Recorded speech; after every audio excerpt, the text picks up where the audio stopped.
Bonjour, bienvenue sur l'horoscope du mois d'octobre. Ça commence très fort, ça commence par une éclipse, ça commence aussi par des événements au Moyen-Orient qui monopolisent l'attention avec une espèce d'échiquier États-Unis, Iran, Israël et des périphéries, Hezbollah, Liban, Houthis, Yémen et l'Europe. Et on voit comment l'échiquier se met en place sur fond, bien sûr, de risques terroristes. Vous avez plusieurs vidéos sur l'éclipse. Je ne vais pas revenir spécifiquement dessus. Il est vrai que tout cet amas au nœud sud ramène trop d'énergie, en plus au carré de Mars. Vous pouvez s'attendre à ce que le conflit au Moyen-Orient prenne une tournure d'amplification. Par contre, ce matin, au moment où je préparais cette vidéo du mois, j'ai compulsé un petit peu mes tablettes et j'ai trouvé quelque chose de très intéressant que je vais maintenant vous montrer. Comme sur la carte de l'éclipse du 3 octobre 2005, regardez la proximité avec ce qui se passe actuellement, Soleil-Lune, 10 degrés, exactement comme l'éclipse que nous avons en ce moment au nœud sud. Je suis stupéfaite par la proximité de ces cartes, comme si quelque chose était né à ce moment-là, qui est réactivé maintenant, quelque chose qui n'a pas été nettoyé, quelque chose qui n'a pas été apuré, qui vient se présenter à nous. Nous avions à ce moment-là l'attentat de Bali, une période très instable, beaucoup de terrorisme dans différents pays. Il y a eu les émeutes en France, des énormes, États-Unis, typhon en Chine, Mexique, inondation, Vietnam. Donc, il y a fort à parier que dans les temps qui viennent, nous ayons aussi des phénomènes météorologiques de très grosse ampleur. On était durant la guerre en Irak. Il y a eu aussi, durant cette période, la grippe aviaire qui a commencé à arriver. Mais surtout, ce qui a marqué la période, c'était les attentats. C'était la situation des États-Unis en Irak. Et on voit comment le Moyen-Orient, à cette époque-là, était sous le feu des projecteurs. On retrouve exactement ces configurations-là, même si Mercure n'était pas conjoint à cette nouvelle lune, il était euh, dans le même signe. Donc, il ramenait de l'énergie, amplifiée par Jupiter. Ça, j'ai trouvé le parallèle très intéressant à faire et je pense que ça laisse préfigurer des événements qui vont se dérouler durant le mois qui vient. Alors, je vais essayer de ne pas répéter dans cette vidéo le contenu de la nouvelle lune et surtout le contenu des vidéos personnelles que je vous ai envoyées. On va apporter un autre éclairage sur les événements qui sont susceptibles de se produire pendant ce mois d'octobre. À partir du 6, Mars rentre dans son ombre. Qu'est-ce que ça signifie? Eh bien, Mars va devenir rétrograde du 7 décembre au 25 février. Il va passer du Cancer au Lion pour revenir dans le Cancer et repartir dans le Lion dans sa marche directe. Mais il ne dépassera pas le degré 17. Le degré 17, c'est là où il va se trouver le week-end prochain. Regardez les événements qui vont se produire durant le week-end parce que Mars enclenche un processus de colère, un processus de frustration, un processus de baisse de motivation. Il y a une forme de colère, de rancœur qui va s'intérioriser. C'est une période assez complexe parce que les énergies, au lieu d'être poussées sur l'extérieur, vont venir attaquer nos intériorités. Toutes les personnes qui ont le 17 degrés dans leur thème de naissance, dans la révolution solaire, vont être impactées par cette position. C'est vraiment quelque chose de clé. Juste après l'éclipse, nous sommes en nouvelle lune. Du coup, il y a quelque chose qui monte. Il y a quelque chose qui s'exprime. Les pays qui vont être touchés, qui va se retrouver dans une situation très inconfortable, le Vietnam, est possible qu'il y ait des événements météorologiques d'ici la fin de l'année qui se passent là-bas. Pourquoi l'Allemagne? Parce que c'est un petit peu le pays qui canalise les décisions européennes. On avait précédemment le couple franco-allemand et il y a une perte d'influence aussi causée par les événements en France, la crise constitutionnelle dans laquelle nous sommes en train de sortir, qui avait été annoncée dans la vidéo de l'année, mais il y a une perte d'influence. Et du coup, c'est l'Allemagne qui en tire des bénéfices. Et dans les temps qui viennent, par rapport à l'ombre de Mars, euh, l'Allemagne va être en ligne de mire. Ça peut être une position dangereuse aussi, hein, parce que ça peut me ramener du terrorisme sur mon sol national, de l'instabilité et des conflits avec des groupes qui peuvent être des groupes séditieux. On remarque aussi au mois d'octobre, c'est le pouvoir de nuisance du nœud sud. C'est un réservoir d'énergie, mais quand j'ai un afflux massif d'énergie au nœud sud, nouvelle lune, lune noire, Soleil, Mercure, ça me ramène trop d'informations. Et là, ça devient explosif, ça devient instable et ça ranime des rancœurs passées, ça remonte à la surface des douleurs qui n'ont pas été expurgées. Alors, c'est valable au niveau individuel, si je n'ai pas travaillé sur mes ombres, si je n'ai pas pu faire preuve de résilience, mais c'est valable aussi au niveau collectif. Si on n'a pas enterré l'âge de guerre pour passer à autre chose, eh bien, on se retrouve avec des vieilles vendettas, des haines recuites qui se transmettent de génération en génération et ça va durer ad vitam aeternam. Justifié ou pas, c'est pas ça la question. Mais on est dans des conflits hérités du passé et d'un passé parfois très lointain où il y a une haine recuite entre communautés sans possibilité d'en sortir. Il y a un Mars qui est en zone faible hein, dans le Scorpion, dans le Cancer, pardon. C'est la Lune et Vénus hein, sur ce 6 octobre qui est dans la zone du Scorpion. Mars en Cancer, il est faible. Et chaque fois que Mars est en zone de faiblesse, eh bien, il devient entre guillemets dangereux. Alors, bien entendu, ce n'est pas à prendre à titre individuel. C'est-à-dire que lorsque c'est dans mon thème de naissance, je peux me réapproprier ces énergies, je peux en faire quelque chose. C'est-à-dire, au bout d'un moment, j'ai appris comment ça fonctionne. Par contre, au niveau collectif, au niveau mondial, eh bien, ce qu'on a remarqué, Mars qui domine le nœud nord, eh bien, lorsqu'il est dans un signe comme la balance ou le cancer, il active son côté belliciste. Il surenchérit, il surcompense. Et donc, lorsqu'il va passer dans le lion, il va y avoir un apaisement des tensions. Et quand il reviendra rétro dans le cancer, il y a une situation belliqueuse qui va de nouveau se réactiver. Dans la situation actuelle, une paix ou une perspective de paix, c'est complètement hors de propos. Ce qui est intéressant, c'est que Mars, euh, alors bien sûr, fait un carré très dur avec l'éclipse.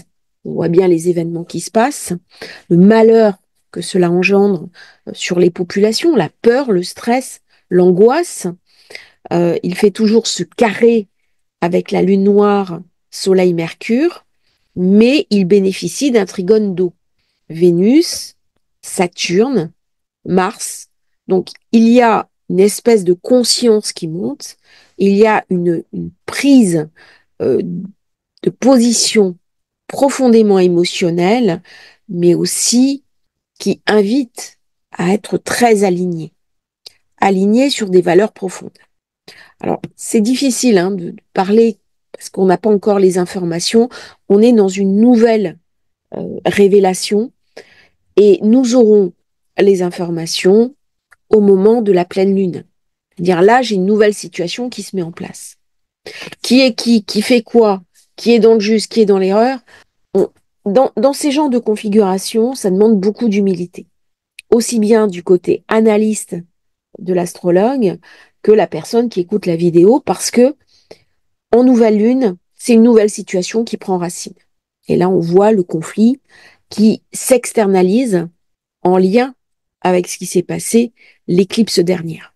Nous savons que toute cette zone-là, Vénus, est très importante au Moyen-Orient.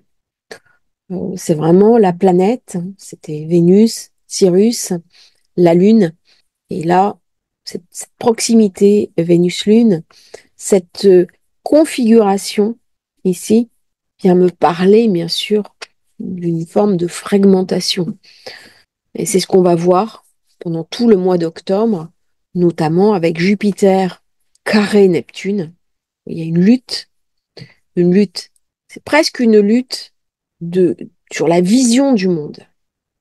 Jupiter carré Neptune, on n'a pas du tout la même conception du monde. Il y a deux idées qui s'affrontent au plan des valeurs. Et là, ça concerne bien entendu les États-Unis et Neptune en poisson, l'extrémisme, avec tous ces ramifications dont le terrorisme est une des expressions. 10 octobre, nous avons Jupiter qui devient rétrograde. Jupiter, c'est les États-Unis. Et nous avons bien sûr les élections américaines qui se profilent. Je crois que c'est le 4 novembre. C'est le 5. Je viens de vérifier. Donc, il va y avoir un coup d'arrêt.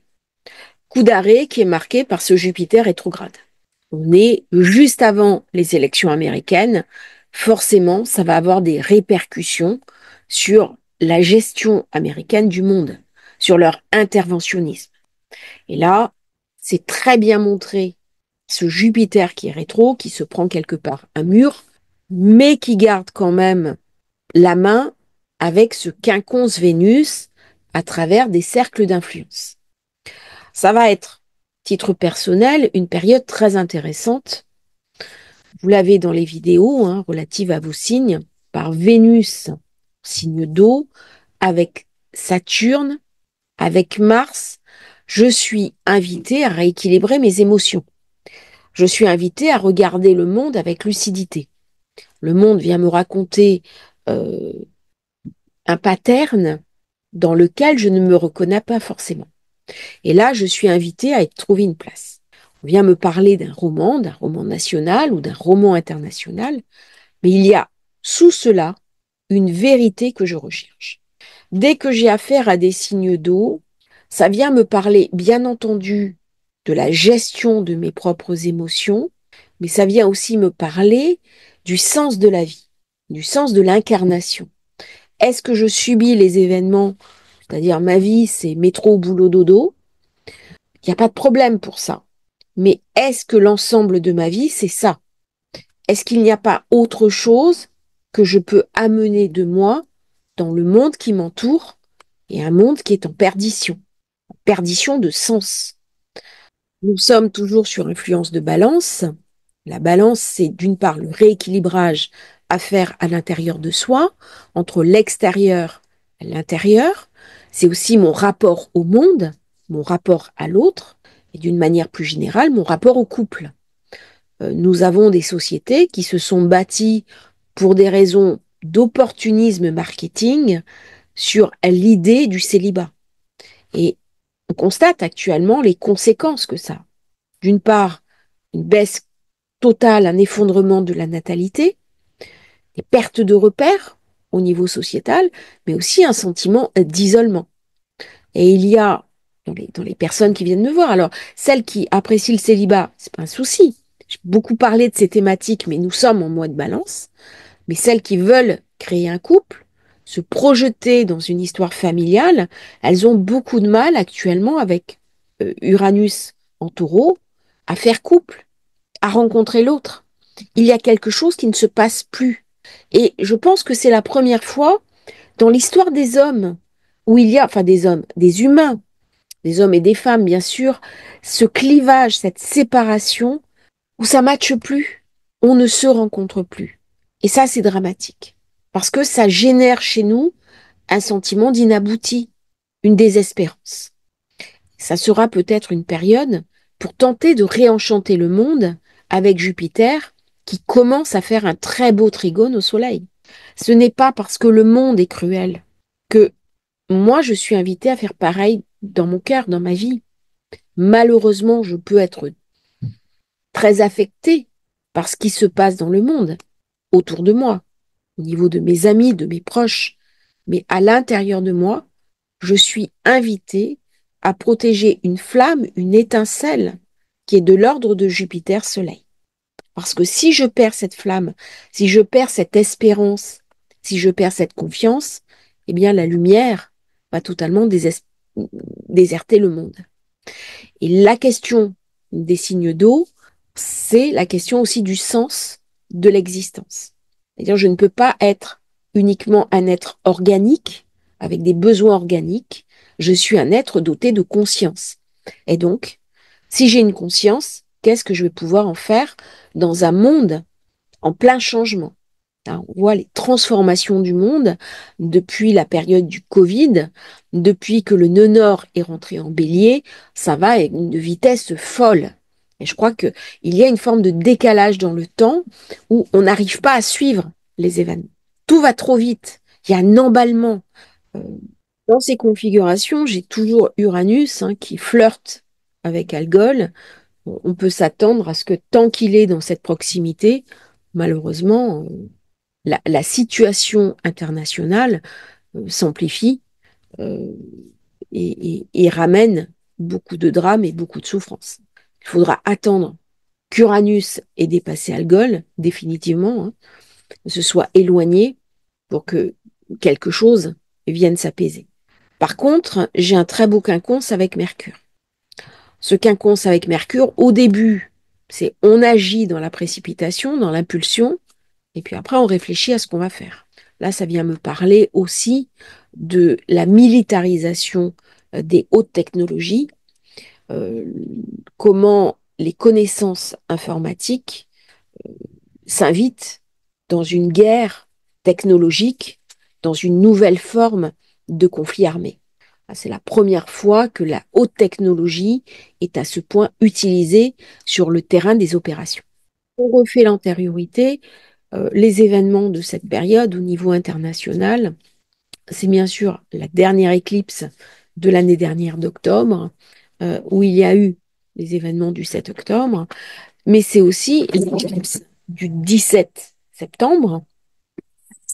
Après cette éclipse, Israël a attaqué le Hezbollah. Bon, vous avez les vidéos. On est un petit peu dans la continuité de ces événements.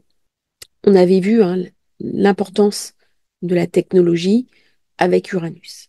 Et là, Uranus-Algol, technologie guerrière. Thème de l'Iran, bon, l'heure est probable. J'ai une orbe euh, d'erreur, mais si cette orbe est juste, eh ben, l'Iran aurait son ascendant à 13 degrés. Et donc, on voit comment l'éclipse début du mois d'octobre active cet ascendant. Pluton était à 19 et l'éclipse de l'année dernière, l'éclipse d'octobre, est à 21, donc exactement sur le Pluton de l'Iran. Intéressant de regarder, c'est que le milieu du ciel se retrouverait à 15 degrés et donc en conjonction avec la zone d'ombre de Mars. Donc ça vient toucher cette zone-là et on va beaucoup entendre parler du conflit avec l'Iran dans les semaines qui viennent, dans les mois qui viennent.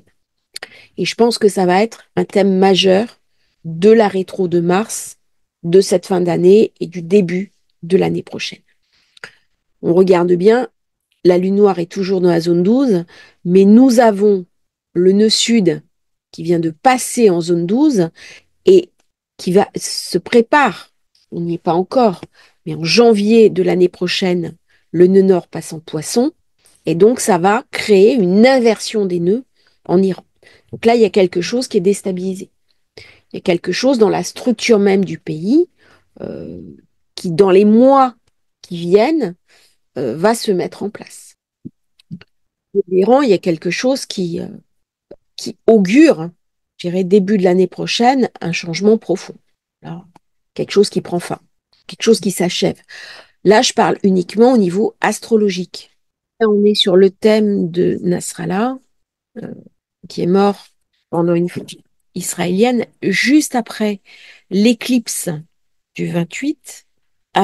C'est lié, hein, à cette éclipse du poisson. On était juste là, hein. Et Nasrallah était né à peu près 20 jours avant une éclipse. Et on considère que 20 jours avant, on est dans le registre de l'éclipse. Donc ce sont toujours des périodes un petit peu sensibles. L'arrivée des éclipses est toujours un moment un petit peu délicat si soi-même on est né en période d'éclipse. Euh, L'éclipse va ramener beaucoup de brillance aux personnes qui sont nées dans la proximité de l'éclipse. La possibilité d'avoir des fonctions de leadership, ça ramène de la puissance individuelle. Par contre, on sait que lorsqu'on a un passage d'éclipse, ça va toujours nous fragiliser. C'est une période où on est plus sensible. Et la pleine lune du 18, c'est fait à 25. Et là, j'ai Vénus qui est en chute. Voilà. Donc une planète en situation de fragilité, même Vénus, euh, peut créer un passage délicat. Quand on travaille sur les éclipses, quand on travaille sur ce genre de choses, il faut être vraiment très humble. Parce qu'on ne peut pas se dire telle planète est positive, telle planète est négative. On va chercher, on va essayer de comprendre un petit peu ce qui se passe.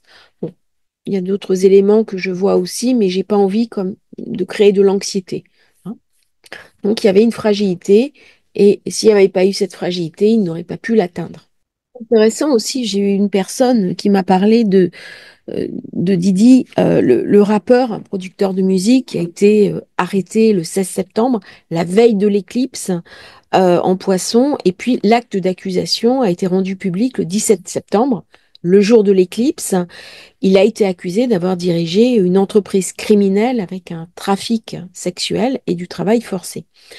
Euh, Là, qui est intéressant, si on regarde bien, Pluton, ici, et Lune à 12, donc là où j'ai l'éclipse de ce mois-ci. Ce qui est intéressant par rapport à l'autre thème euh, de Nasrallah, c'est le nœud nord en poisson également. Ça veut dire que les personnes qui ont un nœud nord en poisson vont être activées par cette première éclipse de septembre. C'est comme une espèce de karma, alors je vais mettre ça entre guillemets, où je suis confrontée à mes actes. Une espèce de paiement. Là, on est sur des... c'est assez fou, hein, parce que le nœud nord poisson, ce sont des personnes qui sont invitées à rentrer dans la foi et aussi à avoir une éthique exemplaire par rapport à leur foi. Et du coup, ça élimine l'idée d'absolutisme et l'idée d'extrémisme, puisque je dois porter une éthique. Et c'est intéressant de voir comment le nœud nord est en train d'être activé pour préparer le passage de novembre, et ça se fait en ce moment. L'éclipse, hein, c'était souvent la chute d'un roi, la chute d'une reine, mais ça peut aussi être la chute d'une personnalité charismatique qui existe, hein, sur la scène de la lumière, c'est-à-dire du spectacle. Et on regarde bien, là, je suis sur Wikipédia.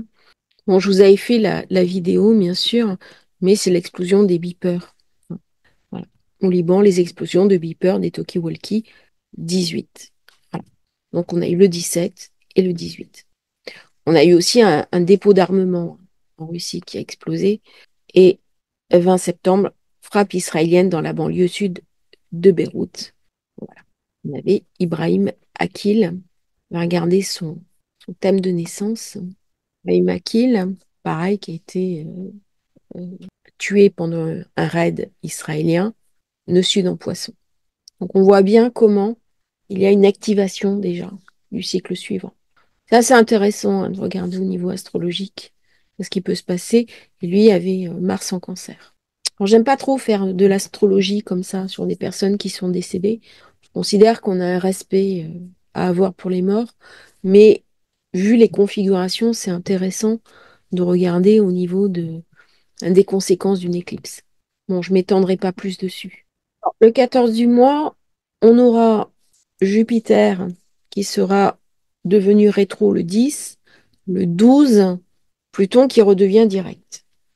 Donc aux alentours, je dirais entre le 8-9 octobre, au moment où Mars rentre dans son ombre, jusque dans ces périodes, on va avoir beaucoup d'instabilité financière sur les marchés financiers, sur les bourses. On va avoir des événements soudains.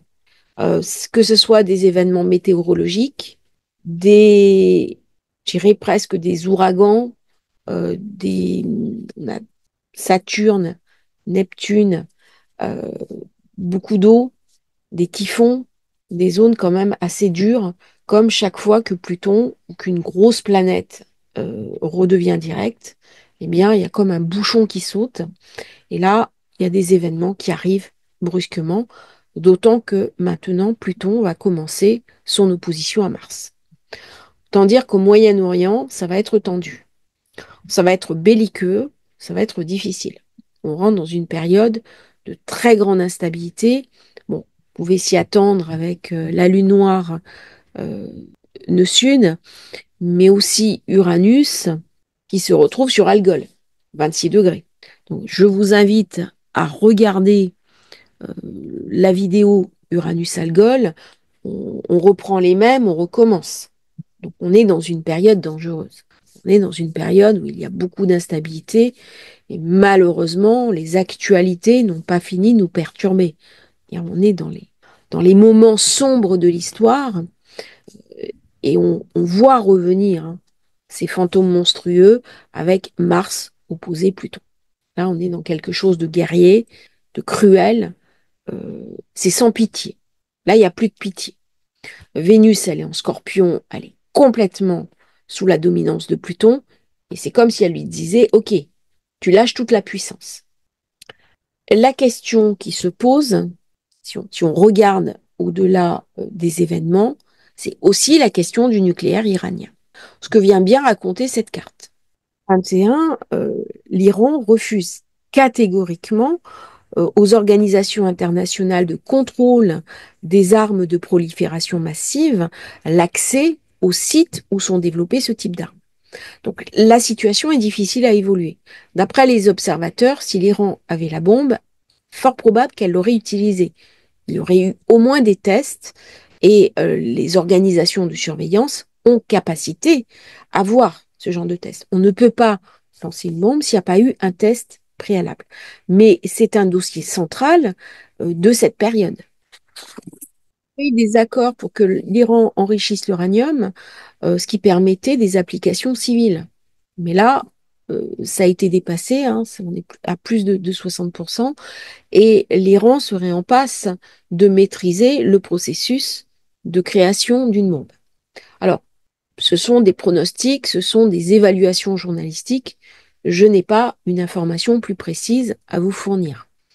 Mais dans ces configurations, Pluton étant bien entendu les armes de prolifération massive avec une opposition à Mars, la question est posée.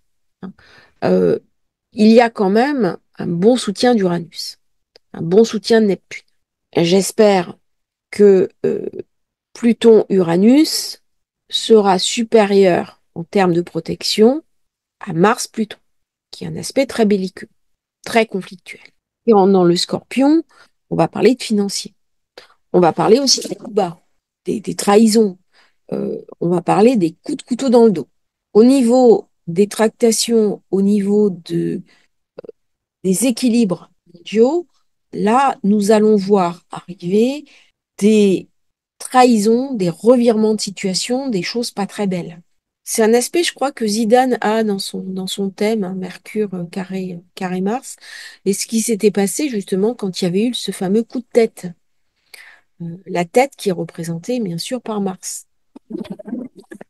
Donc Mars dans sa chute, c'est pas moralement très joyeux comme aspect, d'autant que j'ai un carré au Soleil. Donc là, il y a des écrits de trahison, il y a des fausses informations qui vont sortir, des tentatives de manipulation, de corruption. Il y a quelque chose d'assez sombre, hein. Euh, c'est inquiétant parce que les élections américaines approchent et elles vont se faire sous cet aspect Mars contre Pluton.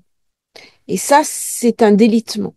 C'est un, euh, on est, comment dirais-je, dans quelque chose qui s'effrite au plan moral, au plan de la stabilité. Il y a une corruption, il y a une corrosion. Mars, très dans les émotions, mais la planète, au lieu de monter, bah, elle descend dans les profondeurs. Elle vient corroder l'état. Bien sûr, elle fait un bel aspect à Vénus, mais Vénus est aussi en chute. Donc il y a quelque chose d'une illégalité. On va parler de corruption hein, dans cette période, de corruption des élites. Il y a une espèce de d'impulsion émotionnelle sur laquelle Mars entre en résonance, une caisse de résonance, mais d'un autre côté, il y a vraiment des événements troubles, des événements délétères qui se passent. Quelque chose qui est corrompu, qui moralement est condamnable. Une petite parenthèse sur un poste du pape le 25 septembre, donc juste en période de la précédente éclipse, en Poisson justement, où le pape met pêle-mêle hein, dans le même sac les sectes sataniques et les astrologues. Autant dire que ça a fait beaucoup réagir, euh, où nous serions quelque part les suppôts du diable. Alors, on va répondre à ce sujet hein, par cette préfiguration quelque part de la conjonction Saturne-Neptune, qui peut aussi faire monter une sorte de refus d'une foi qui ne soit pas religieuse. Ça, c'est le premier point. Et deuxième point, lorsque Jésus est né, eh bien, ce sont trois astrologues, les trois rois mages, qui sont venus le saluer, guidés par l'étoile du berger. Les anciennes sociétés et certains monuments très importants de la chrétienté ont été bâtis justement grâce à la route des étoiles. Les astrologues sont ceux qui respectent les religions, respectent la foi des autres, mais nous étions avant conseillers des princes et des rois. Et lorsque cela redevient le cas, eh bien, l'être humain, au lieu de se détourner du sacré, regarde humblement les étoiles et admet qu'il y a quelque chose qui le dépasse. Il n'y a pas la religion d'un côté ou le matérialisme de l'autre, il y a aussi une troisième voie qui est beaucoup plus, je dirais, collective, qui ne crée pas de scission, qui est la route des étoiles. La route des étoiles, on la suit aussi quand on n'est pas forcément dans une religion, mais qu'on se relie à quelque chose de plus grand que soi, le cosmos, les étoiles, la spiritualité. C'est un petit peu ce que j'avais envie de dire. Alors certains astrologues ont répondu, euh, soyez simplement vous-même, en votre âme et conscience. Je pense que sur Terre, il y a des gens de bien, il y a des gens d'honneur, il y a des personnes d'éthique, quel que soit leur mode d'expression. Le plus direct, bien entendu, les religions traditionnelles ont perdu un certain nombre d'adeptes qui sont passés hein, vers les nouvelles spiritualités, vers l'astrologie, et on perd un peu son fonds de commerce. Donc, il est possible aussi que ce genre de message soit beaucoup plus marketing. Hein. On est sur Mercure Scorpion, on analyse les choses, on regarde ce qui se passe, on essaie de comprendre ce qui se passe, et je dis ça bien sûr avec beaucoup de respect. Bien entendu, il y a des pays où moi je serais condamnée quelque part au bûcher, hein, euh, et ça préfigure aussi de ces énergies Poisson, Neptune, Saturne, où nous serons invités à utiliser la foi dans ce qu'elle a de plus beau, de plus grandiose, et pas sur son volet extrême et extrémisme qui a créé dans le passé des scissions profondes au niveau des humains et beaucoup de douleur. Il y a quelque chose de glorieux dans le poisson, mais il y a aussi quelque chose d'une culpabilisation extrême, d'un retour au Moyen Âge. L'astrologie, ça a toujours été assez compliqué. Saint Thomas d'Aquin avait des connaissances en astrologie. Il y a toujours eu je t'aime moi non plus. Chez les musulmans, du Moyen Âge, il y avait une connaissance des astres. Pareil chez les Juifs.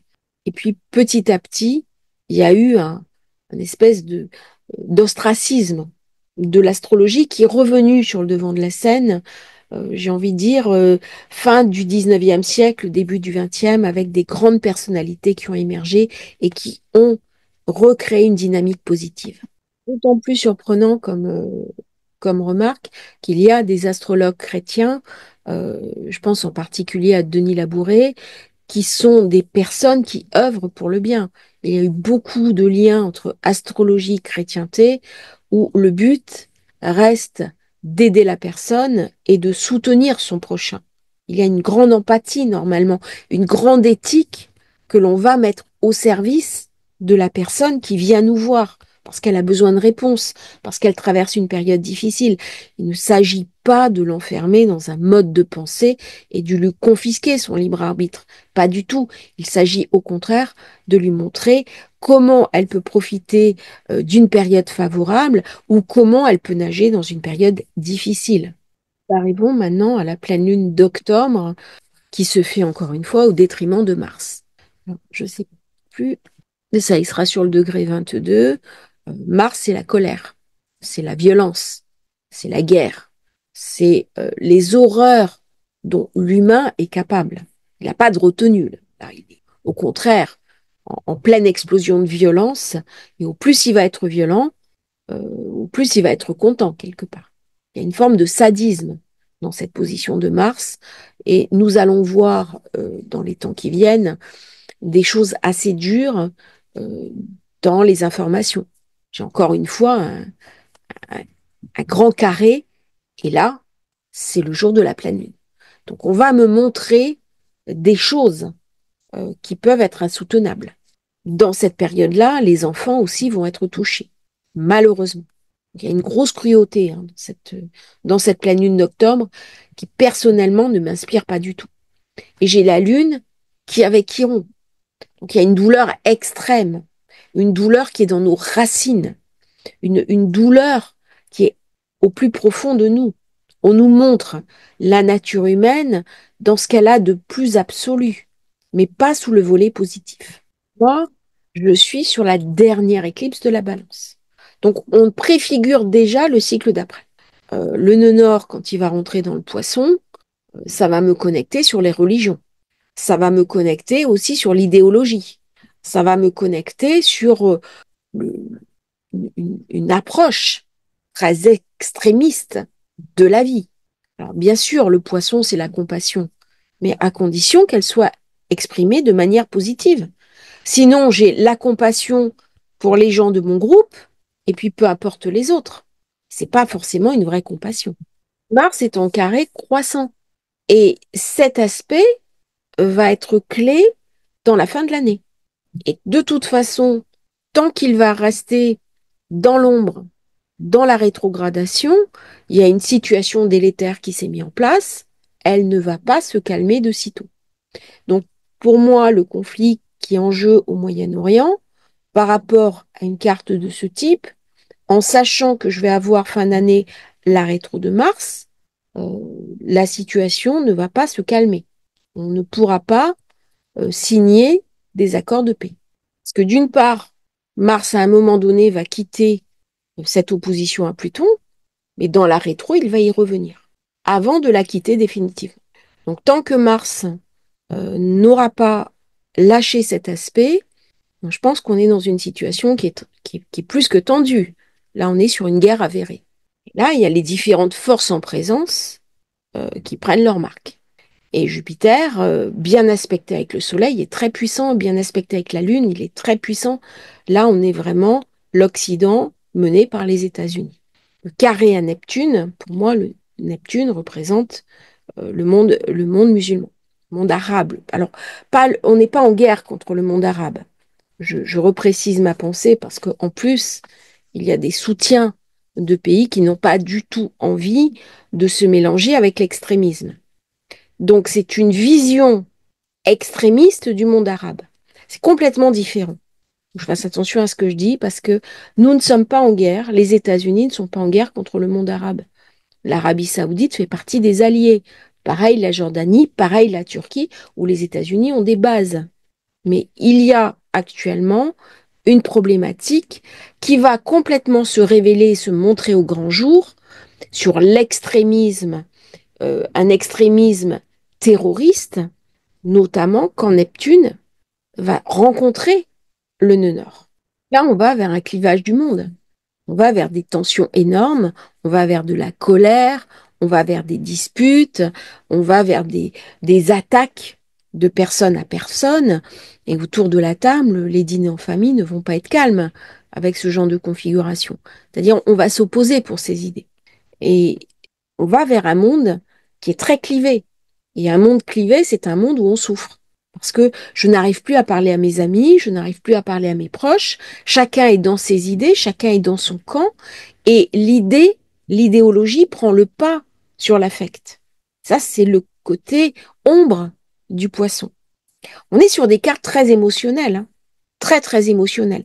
Et les émotions, autant elles peuvent m'amener des choses très riches dans ma vie personnelle, autant elles peuvent me ramener beaucoup de douleurs euh, lorsque j'ai Mars qui est en puissance, lorsque j'ai le nœud nord qui se présente bientôt à la porte du poisson, suramplifié par Neptune. Mars, il y a aussi l'idée que ma famille est menacée, que mon pays est menacé, que j'ai peur pour mes proches. Ça va me parler d'une violence, une violence de proximité, une violence urbaine et une amplification de la violence urbaine. Je ne suis pas forcément concernée par certains conflits extérieurs et pourtant ils vont s'inviter dans mon pays. Comme si c'était mon pays qui était directement concerné. Qui est ma famille? Qui est concerné? Qui n'est pas concerné? Ça va être très difficile de faire le point et de faire le tri durant cette période. Parce que c'est comme si on était rattrapé par des idées qui n'étaient pas forcément les nôtres. Et qu'on soit obligé presque de prendre parti alors qu'on n'en a pas forcément envie. Il y a une nécessité de protéger ses intériorités avec ces configurations-là. Parce que j'ai pas, même si c'est la pleine lune, on vient me montrer qu'il y a quelque chose qui arrive, qui est le nœud nord en poisson. Et donc, il va y avoir un durcissement des idées. Il va y avoir un durcissement des idéologies. Comment je vais pouvoir me placer là-dedans? Parce que ça a un coût. Le durcissement des idéologies a un prix à payer qui est énorme. Ça a un prix humain, ça a un prix financier, ça a un prix aussi en termes de perte. Cette pleine lune n'est pas éclipsée, bon, bah, c'est quand même une pleine lune qui est difficile. Par contre, il va y avoir un rééquilibrage, notamment avec Jupiter qui fait le maximum pour tenter de trouver des accords. Regarde bien, il n'y a rien de facile. J'ai aucune planète qui tire euh, une substance totalement positive. À chaque fois, on est dans une ambiguïté. Ça va, ça ne va pas. C'est-à-dire, j'équilibre d'un côté, ça se déséquilibre de l'autre. Ça, c'est pas évident. J'ai un très mauvais aspect Mars-Soleil et Soleil-Jupiter. Je vais vivre le meilleur et le pire, mais ça sera toujours dans l'extrême. Et donc c'est difficile. C'est difficile parce que ça va à l'encontre d'un équilibre, d'une paisibilité. Moi, ce que j'ai envie, par exemple, de vivre dans ma vie, c'est un retour au calme, un retour à l'équilibre, pas uniquement pour moi, euh, pour la majorité du monde. Eh bien, c'est pas ça qui va se passer. Au contraire, il y a un renforcement des tensions, le meilleur et le pire, quelque chose de très bien qui se passe, et tout de suite après, quelque chose de pire. Donc, c'est difficile tout ça. Ça arrive aussi à l'épuisement de Pluton. Il n'a plus rien à apporter dans le Capricorne, c'est fini. On est sur la dernière ligne droite. Il va bientôt quitter définitivement le Capricorne. Les Capricornes vont enfin pouvoir souffler, mais là, il venait me parler de pays, d'organisations internationales. Euh, et là, on recommence un nouveau cycle. Dans le Verseau, Pluton me met une nouvelle dynamique pour les 20 ans qui viennent. Et à la fin du Verseau, le monde sera totalement différent. Je ne pense pas qu'il y ait un signe pour Pluton aussi transformateur que le Verseau. C'est là où il amène le plus de puissance. C'est là où il va modifier des situations antérieures jusqu'à la racine. Et c'est pas pour rien s'il y a eu la Révolution française dans ce passage-là, parce que ça a non seulement détruit la royauté, qui était la structure politique française, mais ça a permis aussi l'émergence d'une nouvelle conception du monde, qui préfigurait le monde moderne, avec la déclaration des droits de l'homme, avec une approche différente de la structure même de l'État. Ça a été une révolution, mais pas uniquement pour la France. L'indépendance des États-Unis, euh, c'est le 27 degrés Pluton Capricorne. Donc, on préfigure le monde d'après. Et le monde d'après, il est toujours marqué par le passage Pluton en Verseau. Là, on est vraiment sur des changements, des bouleversements majeurs que l'on va voir arriver dans les temps qui viennent. Donc ça peut être très perturbant, hein. Configuration extrême, hein, avec Mars. Parce que Pluton, il est en pleine puissance. Pluton, il est en arête. Donc là, dangerosité extrême, euh, des enjeux clés, pas uniquement pour maintenant, pour l'avenir. Là, il y a quelque chose qui est vu. Là, si je ne comprends pas, c'est que j'ai les yeux fermés. Je suis vraiment invitée à ouvrir les yeux sur ce qui se passe. Là, je ne peux pas me contenter de mettre la tête dans le sable et de ne pas regarder. Non. Là, je suis vraiment invitée à regarder les puissances en présence et regarder ce que le monde vient me raconter. Dès qu'il y a des carrés comme ça vient me parler de combativité, ça vient aussi me parler d'hyperlucidité. Et sur lequel je reviendrai, qui va nous impacter pendant plusieurs semaines. On est dans l'extrémisme. Parler de pouvoir, ça vient me parler de puissance, ça vient me parler aussi de quelque chose qui est sous contrôle. Et les États-Unis, les élections vont se passer sous cette configuration-là. Tant dire que c'est un peu tendu. Les enjeux en présence sont extrêmes. Cette période, il va y avoir des révélations explosives. Le mois d'octobre va être un mois de révélation. C'est un mois où des choses fondamentales vont être dites, avec des répercussions très négatives, avec des actes d'une cruauté implacable. Là, on vient me parler de cruauté. Euh, il y a Vénus qui s'oppose à Uranus, c'est les explosions, c'est la dislocation de la chair. Là, ça va être poussé au maximum. Des explosions extrêmes. On va garder d'ailleurs dans cette période les risques d'attentats et les risques de déflagration, hein. Il va y avoir des attaques urbaines. Je pense qu'on tout le mois d'octobre, hein, d'ailleurs, ce qu'on avait eu, hein, pour l'éclipse de 2005, beaucoup d'attentats et beaucoup d'attaques avec des civils. C'est les civils qui payent le prix, hein, malheureusement. Le scandale qu'il y avait eu, par exemple, sur les prisonniers d'Abu Ghraib, quand ça avait été éclaté aux États-Unis, il y avait à ce moment-là une opposition Mars-Pluton. Donc, quelque chose nous est montré. La pleine lune, ça montre ce qu'on n'a pas voulu voir. Elle vient mettre une révélation, elle va mettre un spot, elle éclaire comme en plein jour. Mais les dossiers qui vont sortir ne seront pas beaux. Voilà. Ça amène une prise de conscience. Ça amène aussi un changement de mentalité. 23 octobre, j'ai Soleil qui rentre en Scorpion. Première chose qu'il fait, c'est un carré à Pluton. Et là, on retrouve cette cruauté extrême de la pleine lune. Là, on est sur un T carré Pluton-Mars-Soleil, Soleil en Scorpion. Tant dire que c'est difficile. Pas une période la plus heureuse de l'humanité. C'est une période où je peux me sentir dans une forme de malheur, une période assez sombre. Alors, heureusement, j'ai un très bel aspect qui vient tenir ça. C'est pour ça que j'ai dit, ce mois, il va être extrême. Très bonne nouvelle et très mauvaise. Parce que j'ai un super trigone d'eau, Mercure, Saturne, euh, qui vient rééquilibrer tout ça avec la Lune. Donc tout ça, c'est magnifique. On est sur un ingrat, là. C'est pour ça que la Lune compte. C'est pour ça que j'en parle. Parce que sinon, la Lune, elle passe. Et là, on est sur un thème d'ingrat. Donc ça va marquer. Ça va me permettre de me ressaisir. Ça va me permettre aussi de savoir ce qui est vraiment fondamental pour moi. Avec Uranus très bien aspecté. Donc il y a des belles choses qui se mettent en place. Mais sur fond de difficultés. Moi, très ambigu, octobre.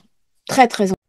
Dans des histoires de destin, de destinée au mois d'octobre, ça peut réveiller chez moi un sentiment d'humilité, ou au contraire, ça peut être très humiliant, parce que je me sens impuissant. Il y a une forme de dépossession. Il y a un plan à l'extérieur de moi qui s'active, et comment je peux interagir avec ce plan. Et avec le soleil qui arrive en Scorpion, ça ramène en plus énormément d'émotions. Ça ramène vraiment des ombres du passé. Ça peut être difficile hein, au niveau intérieur. Trouver le sens des choses, même si tout semble perdu autour de moi. C'est très très difficile quand on est dans l'extrême de trouver le sens des choses. Et c'est à ça que le scorpion va me confronter. C'est vraiment la question du hors de contrôle. Euh, Comment je peux avoir pris sur les événements? Et du coup, ça peut enclencher des formes d'inquiétude, de l'anxiété, quelque chose qui n'est pas saisi. Alors, le thème de la dernière semaine, 27 octobre, euh, Vénus sera en Sagittaire. Elle fait un aspect très dur avec Saturne. On est dans des événements qui sont lourds, qui sont tendus. Et pourtant, je suis invitée par Jupiter, donc ce quinconce à Mercure, à mettre en place une forme de résilience. C'est-à-dire que pour passer au mieux ces événements, c'est accepter que je n'ai pas prise dessus, me pardonner quelque part ma propre impuissance et me transformer par rapport à ces événements. C'est là l'aspect le plus positif, Soleil, Mercure en Scorpion, aidé par Jupiter, où je n'ai pas prise. Il y a des choses qui m'échappent. Euh, on ferme les yeux parce que j'ai pas le choix. Je sais que c'est terrible, mais soit je me mets moi-même en danger, ce qui peut être un choix, soit je vais transformer mon intériorité, essayer de faire du mieux que je peux dans un monde devenu incroyablement rugueux. Ça va être un mois où on est invité vraiment à prendre du recul aussi, à accepter quelque part des choses qui sont difficiles, douloureuses, les regarder et essayer de faire du mieux qu'on peut avec les éléments qui nous sont montrés, qui nous sont donnés. J'espère que cette vidéo du mois d'octobre vous aura intéressé. N'hésitez pas à liker, à vous abonner à la chaîne et si vous souhaitez commander votre thème de naissance, vous avez le lien dans la description. À bientôt pour une nouvelle transmission sur Astrologie Facile.